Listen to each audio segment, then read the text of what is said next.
rest on his laurels. He also just recently released Timothy Zahn, that wrote Thrawn, and just released a novel called Pawn. Okay, that book was written about 3 years ago. That title was set long before I was offered the book, so it was not a copy, it was not anything else. The idea was either 3 or 5 books, depending on what contracts we get, either Pawn, Knight, and Queen, or Pawn, Knight, Bishop, Rook, Queen. So it's a nice pattern, and but it's getting a lot of amusement from people. Well, here I was going, my gosh, that guy writes a lot. He just did Thrawn, and now he did this book. And people have said the next one will be about a John Deere tractor called Lawn. Insert your own Lawn's joke here. So one of the things I was absolutely thrilled when you announced that you're doing the book for Thrawn, and he's actually a real character again in the Star Wars universe. The reception's been amazing. I mean, everybody I've talked to just gushes over this book. Have you been feeling that around the country? Yeah, I mean, they sold out of the special edition at Celebration essentially the first day. Obviously, everybody underestimated how much interest there would be in the book. They are now into a second, I think a third printing, six weeks out from the publication. So, yeah, I mean,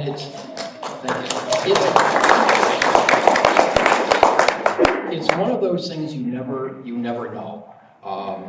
Okay, Thrawn was very popular among the readers. Are those readers still interested? Are we going to pull more people in from those who saw him first on Rebels? It's one of those, you make, if you've got a TARDIS coming, I want to ride.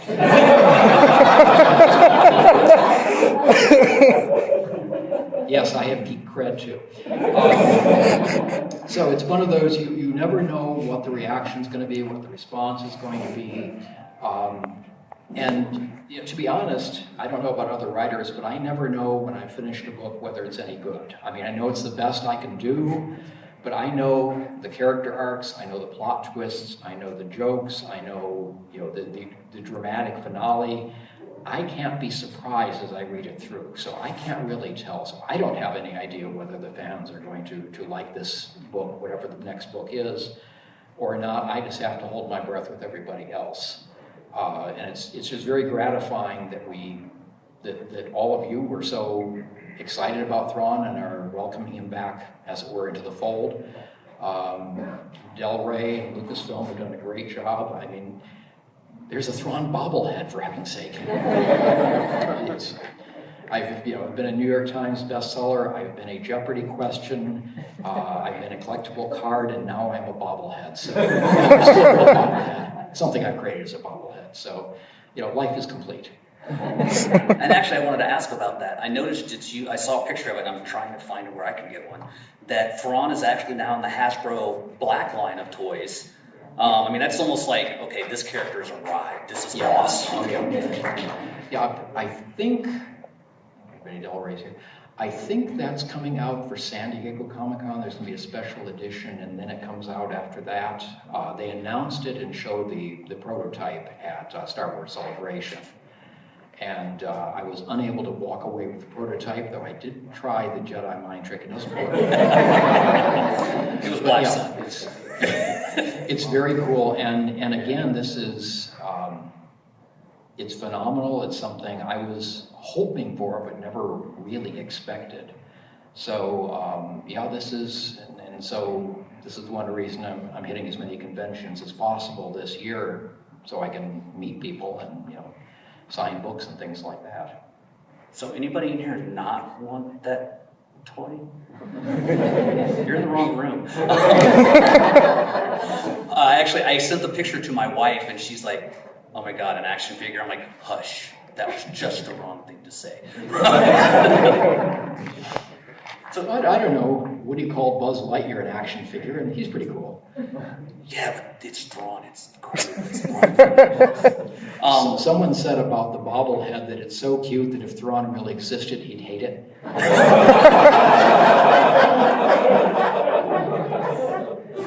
So before and I'm going to turn it over to you guys for questions in a minute. One of the things I wanted to follow up on, last time we were here and I did your panel and we got into a conversation that you don't actually read a lot of other authors because you get too focused on you screwed this up, nope, you missed this plot point. Is that still the case? Yeah, or? not necessarily that I'm fixing what they did, but I'm analyzing it. Okay, I would have done this differently. That's a great set of dialogue. That one missed an important point. That one's completely ignoring some things in the real world that would follow up that attempt right there. So it winds up being more like work than it is relaxation. So mostly what I read now is nonfiction. I'm going through right now lost his name, Stephen Ambrose, I think, D-Day. Yes. The details of D-Day. I read a book about Clausewitz a while back. Reread all the Sherlock Holmes stories, which I do every few years. So mostly nonfiction or fiction like Sherlock Holmes is way outside of my field. Okay. So unfortunately, I used to love reading science fiction. Now it unfortunately doesn't work for me anymore. Yeah, I just wanted to share with the audience because I was kind of like, whoa, that would stink not to be able to read that stuff anymore. That would just be a big loss. It really does, but I don't have much time for reading now anyway. So I miss it a little bit less because there's just no time. I can't imagine nobody has questions. Yeah, right here. You don't have to come up to the mic. Keep it simple. This is not a big strong. Yeah. What did you think of the voice actor chosen for Thrawn Rebels? The voice actor Lars Mikkelsen, I thought that was brilliant voice casting because as a Dane, English was not his first language. So while there isn't really an accent, his phrasing and delivery are just enough off an English or American voice that it feels like this is not his native language, which is perfect for Thrawn. He also brings the weight, the dignity, the just general presence that I've always associated with Thrawn. So I think it was very good voice casting. And I think what they've done with Thrawn in Rebels was absolutely marvelous. The scene with Hera in Hera's Heroes, just where he's analyzing her, you get the sense of this is never a person who would say, you rebel scum. This is a person who would say, I understand you, I respect you, but you're my enemy. If you're still in my way, I will destroy you. But there is a respect, there is an understanding that in some ways it makes him more noble, in some ways it makes him more scary. Because if somebody is going with you rebel scum, it means for starters, they're underestimating you. That can always be, you can always play to that. But Thrawn I think the reason he's so popular is because he's different than any other Imperial we saw in the movies. He's competent, there were a few competent Imperials. General Veers comes to mind. He was very competent, but he wasn't on screen very long. Vader and the Emperor are very competent at the way they deal with things, which is not, I don't think, a good permanent solution. But Thrawn was not only competent, but he was a challenge, a real challenge for the heroes, not just brute force, but he could outthink them. And the heroism of your heroes is measured by the villainy of your villains. So if you have a real challenge, you have to up your game. And with Thrawn, you always have to kind of bring your A team or A plus game to the field. And that's part of I think what people like about him. That's also the fun part and the challenge of writing him, because he's smarter than I am. Let me go right here and I'll get everybody. Go ahead. I wanted to ask, as I was thinking on the way here, do you still find it a bit daunting about the fact that you have managed to pull off a character that resembles real life figures and that were strategic geniuses, in military history, like Hannibal or Robert E. Lee or any number of others in Star Wars universe? Yeah, it's daunting, it's on one level surprising, it's very gratifying. But again, I don't set out to, okay, I'm going to make a memorable character. I go in making a character that will fit this book, that'll be a challenge to the heroes. Anything more than that is just kind of gravy. I mean, I'm very pleased. My subconscious is often smarter than I am and will put in these little things and help flesh out the character as I'm writing. But yeah, I mean, it's daunting to have to come back to a character like that and, okay, can I recreate him the way the readers have envisioned him, the way the readers have accepted him? It's also sometimes, when I actually stop to think about it, a little bit unreal. I did this? Really? Me? I'm just writing a book. So yeah, I mean, there's a lot of mixed emotions with anything you do in writing, and especially anything that is grabbed onto this much by the fans. And again, it's very gratifying. Love the book. Thank you. Where did you come up with the idea of having Thrawn analyze art to really understand his enemies? The question for those who may not have heard is, where did I come up with the idea of Thrawn analyzing art? I wish I knew. I wish I had a great story about staring out the window and suddenly this epiphany came to me, oh, art. But it was just something that developed as I was fleshing out the character.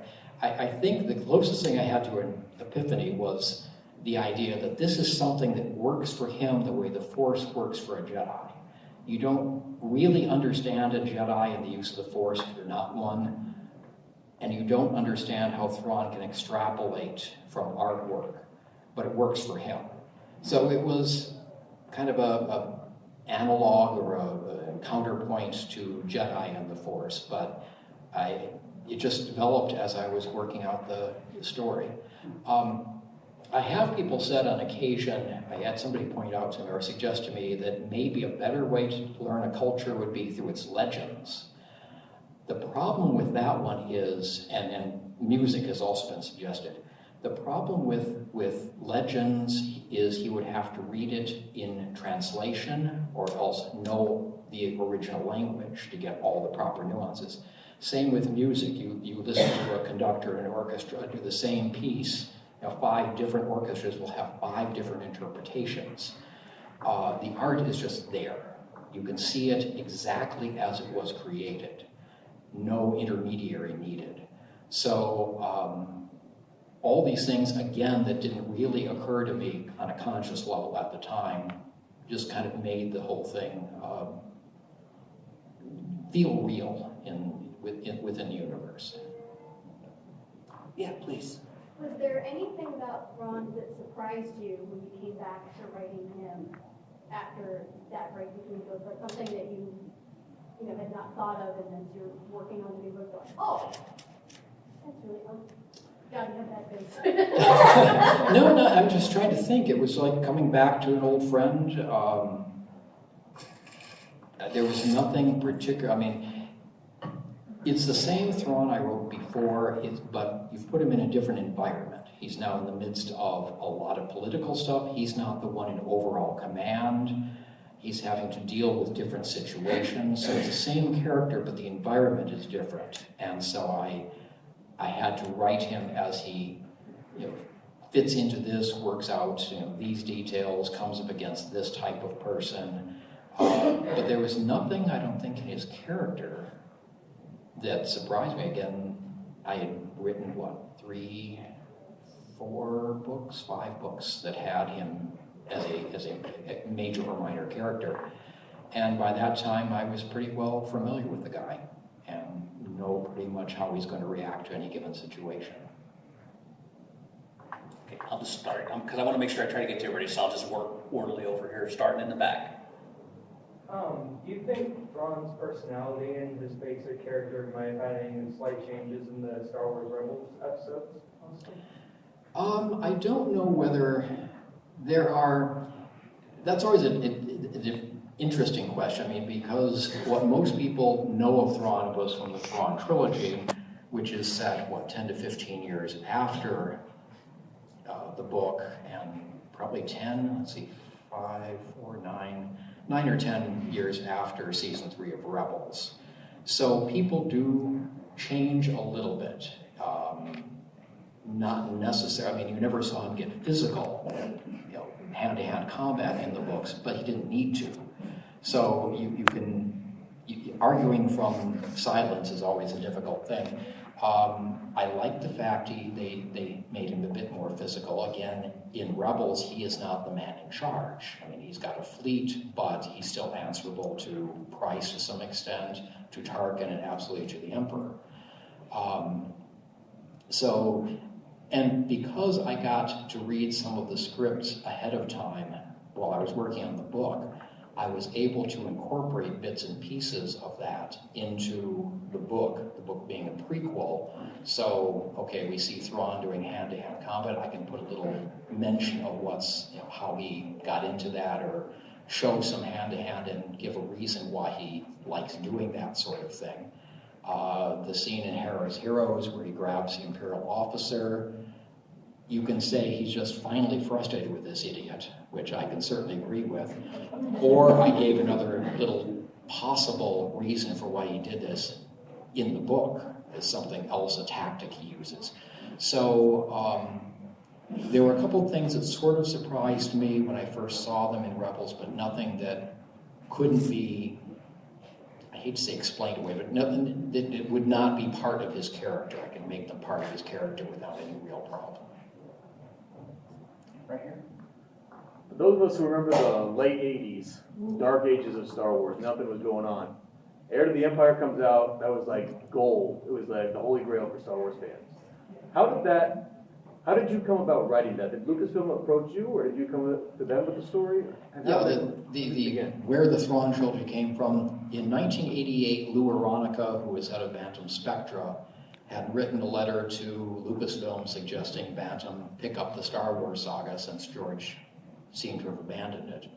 About a year later, somebody found this letter. Apparently about the same time, Lucasfilm was thinking about restarting the adult fiction line. So they and Bantam got together. Okay, let's do a contract, find us an author. The Bantam editors sat down, made up a short list of authors they thought could handle Star Wars. Lucasfilm decided they liked my style, and I got a Monday afternoon phone call from my agent in early November of '89 with the understatement of the decade. Tim, we've got a very interesting offer here. So they didn't know who I was. Don't pay the ransom, I've escaped. I'm all sweaty, so I'm just... Yes.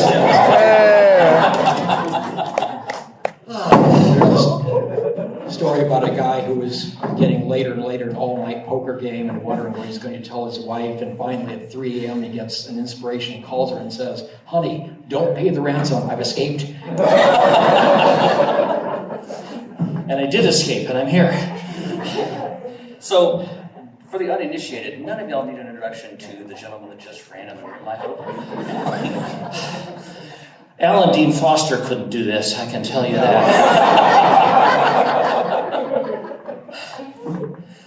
So, I'm sitting at my desk in my hotel room, in my sweats and t-shirt, with my cup of coffee, happily editing a dragon fight scene in my new novel. And Alexei calls and says, "What's your location?" I went, "I'm in my room editing." He said, "Well, why aren't you at the panel?" Panel? And I said, "What panel?" And he said, "The one with Timothy Zahn." And I said, "But no, it's at 1:30. And he says, "No, Tim's there right now." And I said, "No." And I did a photo, and I texted him the photo, and he says, "I don't give a crap what your schedule says. Tim's there now and saying bad things about you." I was mistaken for you in the elevator this morning. So I rapidly got dressed. I had no time to put on underwear. Apologies. But I did bring a Rancor, so that makes up for it. And you're going to see something that I guarantee you've never seen before. Tim, would you sign my Rancor? Another Rancor? Well, It's hot out there. we're delighted that you're here. Thank you. And while we're running, Alexi's looking. I mean, we're literally running down the street, and because we're not kids, we look like girls when we're running. And he says to me, I was looking at you, and he says to me, Kevin, you might want to rethink the outfit you wear at conventions. And I said, I agree. So, back to you, Tim. Well, now I've lost my train of thought. It's delightful. We're loving life right now. This is Comic Con.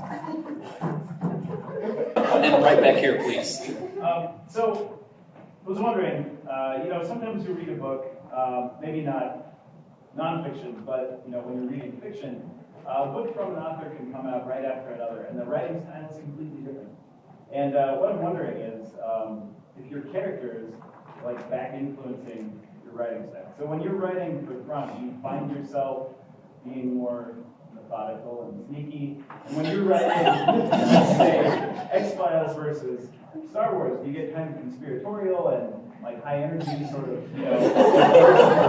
versus not? Noticing redheads. Yes.